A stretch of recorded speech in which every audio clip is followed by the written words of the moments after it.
What's going on, everybody? It is Jeremy here to talk about this week's top indie comic picks, and there are a lot of them coming out this week. So we're going to get started. We're going to do 12 this week instead of 10 because I just can't cut out some of these. They're too good. So we're going to start out with one from Scout Comics here, As of the Barbed from Pat Shand and Rio Burton. This one, it's a great like fantasy genre type story here, and Asa has returned to her homeland to see the hell that the demon god Karka has wrought. With no support from the fractured Obsidian Guard, Asa and Ali are left to wage a war against an evil larger than they can comprehend. This is the fourth of 5 issues and first part really of the story that Pat is looking to tell. We had Pat on the channel somewhat recent, and he talked about that a little bit and future plans for this. So go check out that interview because we had a blast talking to him. Next up, we're going to go over to Vault Comics for End After End, number 4 from Tim Daniel, David Andre, and Sunando C. Some say it's the destination, while others insist it's the journey that shapes us. One such journey into Walt's previous life offers a glimpse of the man he was before his death. Is he destined to repeat every step here in the End After End, or will he be summoned with the resolve to become the person he wants to be? This one has been so cool, kind of looking fantasy world within purgatory a little bit, it seems like, where our main character Walt is trying to be better. It seems like, and trying to be the hero this world needs, but he could take some missteps soon that we'll find out. So that's number 11. Number 10, we've got Sarah Lone, number 3 from Sumerian Comics from Eric Arnau and David Marancho. March of 1962, New Orleans strip club go-go dancer Joy Carruthers, Sarah Lone by her old stage name, has no room to maneuver. She'll quickly realize that the mafioso Vertriani has not forgotten Lamount's death. It's a brand new game that's beginning, and you'll have to play smart so as to not be crushed by the gears of the plot that's taking shape. This one honestly caught me a little bit by surprise because I'm not really into the crime genre so much. A lot of the times it doesn't really catch my attention, and this one, however, is the exception to that, and I have been enjoying all of it. It looks like it's probably a 4-issue series, so this will be issue 3 of 4 here, and I'm having such a good time with this one. Character development is great, and the plot is going places. It's going some crazy places, so stay on this one. Please pick this one up. You're gonna have a blast reading it, especially if crime is your favorite genre in comics. It's going to be great. Number 9, we're going to Boom Studios for Behold Behemoth, number 2 of 5 from Tate Bromble and Nick Robles. Just what happened between the past and the present to create a world so overrun by supernatural monstrosities? Meanwhile, Ren and Gray continue their journey across the apocalyptic landscape, hiding their true selves and struggling to suppress their inner demons. I was really enjoying what they were doing with the first issue. The world that is being built in this. Of course, every new indie series, we got a lot of world building that has to happen in that first issue. And if it doesn't happen, then we kind of don't. We miss out on a lot of the world. And so this one had a lot of that, but it did push the plot forward very nicely at the same time. Some crazy stuff going on in this one as well. So please go check that out. There are a lot of number 1s this week. I think of the next, let's see, 1, 2, 3, 4, 5, 6, 7. Of the next 8, 7 are number 1s. So keep that in mind as we go into this last little bit, because there are some excellent new stories for you guys to check out. One story ending that's in this next 8, but we're going to kick off with one from Image Comics that's a new one, and that is Radiant Pink, number 1 of 5, from Megan Camarena and Melissa Flores. Art by Emma Kubert. And Melissa Flores, the writer of The Dead Lucky, is getting to co-write another chapter into the Radiant Black supermassive universe here, the Massive Verse. And we're going to look at our Radiant Pink here. Life is good for Ava. Ever since teleporting superhero Radiant Pink, her secret alter ego, started guesting on her streams, her view count has skyrocketed and fame and fortune are surely close behind.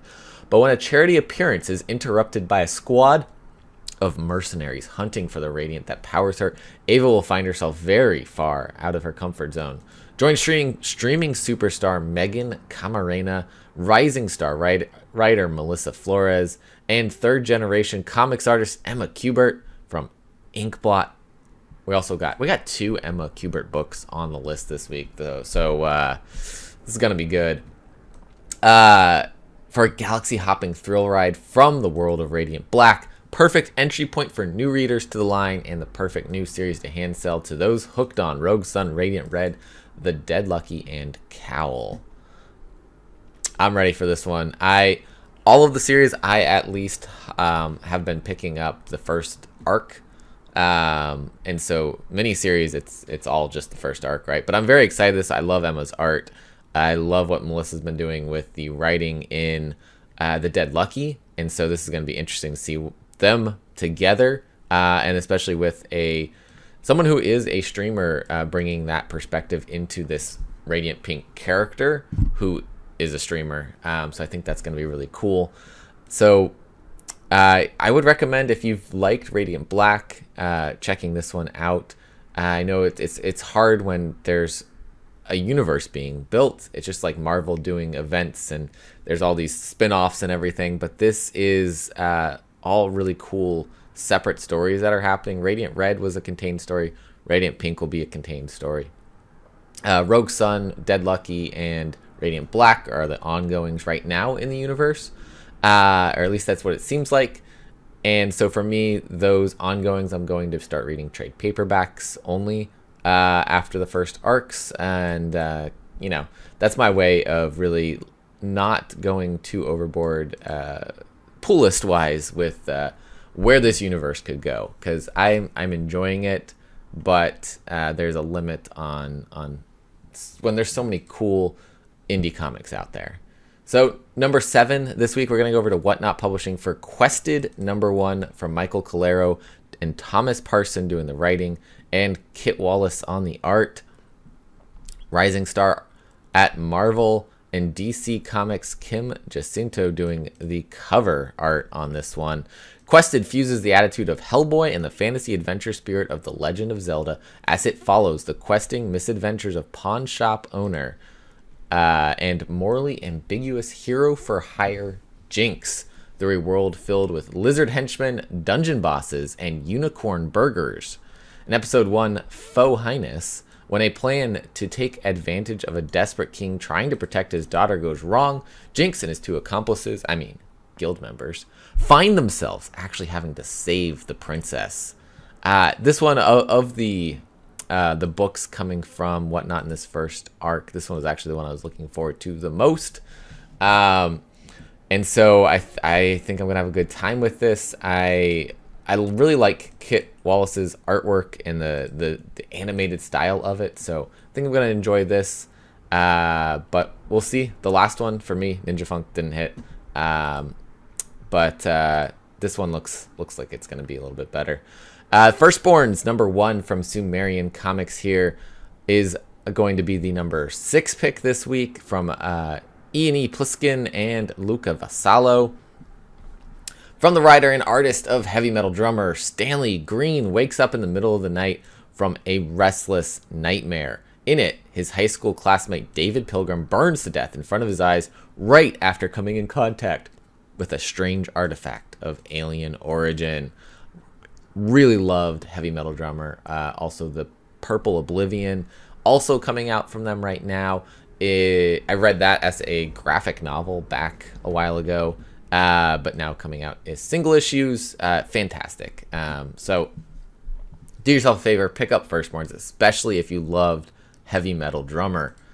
Number 5 this week is going to one from Tim Seeley and Zulema Lavina called Hexware, is issue number 1 of 6. Why sell your soul when you can buy a new one? In a corporate-ruled world where class inequality is greater than ever, a desperate, lonely populace is drawn to neo-spiritualism and hedge magic. When their teenage daughter is murdered, the Marx family is left asking the gods what they did to deserve this. But their android-made witchware has a different approach. Perhaps if she asked the devil.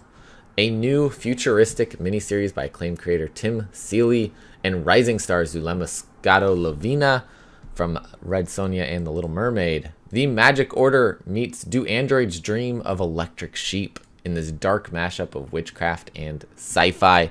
The artwork is fantastic in here, and it's Tim Seeley writing, so I can't wait to check this one out. I love Tim's writing, so it's gonna be good.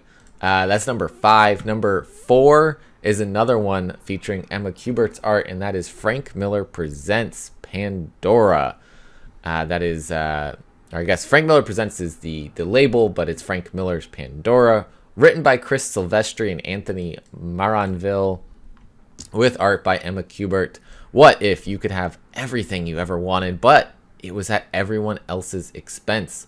Drawn to a mystic relic that can deliver all her heart's desires, Annabeth Dean uses this power in an attempt to recreate the world and fill her empty life with friendship and love. But power comes at a price, and her perfect new world is replacing the real world around us. Annabeth now has all she's ever wanted, but her better place is an invasion, and she's the gateway to the end of the world. Only she can stop it, but to do so, she must sacrifice everything she loves. A new young adult fantasy created by Frank Miller with art by new sensation Emma Kubert and script by Anthony Maranville and Chris Silvestri from Star Trek Discovery. This is the latest book in the great line of titles from Frank Miller Presents. Last week, I believe, or maybe the week before, the first 2 came out from Frank Miller Presents, and that was the 2 that were in the Ashcan Ancient Enemies and Ronin 2. So this is the 3rd one coming from Frank Miller's new label or publishing company, whatever you want to call it. Label, I'm talking like it's music, but this sounds awesome. And again, like I said before, Emma Kubert's art is so good, and I think that is why I'm originally picking this up. But the story sounds so interesting that we've got this new world being developed through some sort of like magical relic, and it's invading into the real world, and what kind of chaos that could cause. Number 3 this week, going to one from A Wave Blue World. It is the last issue of Crash and Troy from Jared Lujan and Kyler Clodfelter. Do yourself a favor and read this story. It's going to be coming out trade paperback, I believe, in January. So if you haven't picked it up and can't get a hold of the issues, please tell your shop you want to pick up the trade paperback for this, because it is fantastic. With Crash and Delphi captured and Troy 3.0 seemingly destroyed, there's nothing to prevent Supreme Leader John Gale from achieving his goal of interplanetary rule. Nothing except Troy making his heroic return in the new husk he likes to refer to as his battle body. Troy lays down the fire while Crash gets his rematch with Jung-un. But will it be enough to stop total annihilation before it's too late? It's the end of the line for Crash and Troy here, and hopefully they come out of this alive. But besides this being action sci-fi story, it has a lot of really good humor in it, especially thanks to Troy. And I've loved every minute of it. Kyler's artwork is phenomenal, and Jared's writing, fantastic as always. So please do yourself a favor, get this one, whether it's in single issues or trade paperback in January.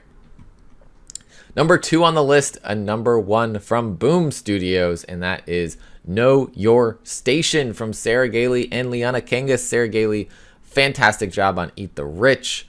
Liana Kangas' art on True Cult and on a lot of different cover art. It's been phenomenal. And so this one has me really excited because of all of that right there. Wealthiest people in the solar system abandon the Earth for a private sanctuary in space, leaving the rest of us to die amidst cataclysmic climate change. But the 1% won't be safe for long. A murder is on the loose, specifically targeting the super rich. Soon, Elise, an employee of the billionaire space station, is wrapped up in a deadly investigation, with each issue featuring a new, diabolically different kill. 2021's breakout writer Sarah Gailey and rising star Liana Kangas take a stab at the ultra-wealthy, their dreams of escaping the very planet they've put in peril, and the consequences of a future that might not be too far away. Whew. It does, I mean, honestly, there are parts of this that sounds very realistic, and it's really pulling that that sci-fi piece of realism in, and I love that. I really love that. Number 1 this week, though, we're going to Mad Cave Studios for Dahlia in the Dark, number 1 of 6, from Joe Corallo and Andrea Milana. Washed-up hitman Donnie Dahlia takes one last job transporting package across country in the hopes of seeing his estranged daughter again. Little does he know this job is going to get him caught in the middle of a war between the fairy realms that could determine the fate of humankind. Dahlia in the Dark is a fast-paced action fantasy thriller about family and hidden truths. I have read issue number 1, and it does not go anywhere you think it's going to go. It is phenomenal. The artwork's just brilliant, and it's, lots of action, fantasy world, fairy, like I said, it's the fairy realm, so monsters of all kinds going to be popping up in this, and such an enjoyable first issue. So that's why it's gotten to my number 1 pick, because I'm excited to share this one with you guys. I have read this, and you all need to pick this up. We're probably next week going to have Joe back on the channel. Joe's been on a few times before, talk about his various different books. But next week, probably Thursday, we'll be talking with Joe. We got to set up the details and everything. But come join us for that conversation about Dahlia in the Dark, because it's going to be a good time. So that is it. That is the top 12 books this week, because it's a huge indie week this week. So please go check out some of these, especially these new number 1s. I think all of them are worth your time, but find the ones that fit your preferences in genre, because these genres are all across the board here. We've got this fantasy action thriller, we've got fantasy worlds, we've got magic and futurism, we've got dark stories, we've got sci-fi, got heroes, we got it all this week. So it's a big week. Enjoy your reads. Let me know down below what you are picking up this week, what comics you're looking forward to, and as always, collect what you love. I'll see you next time.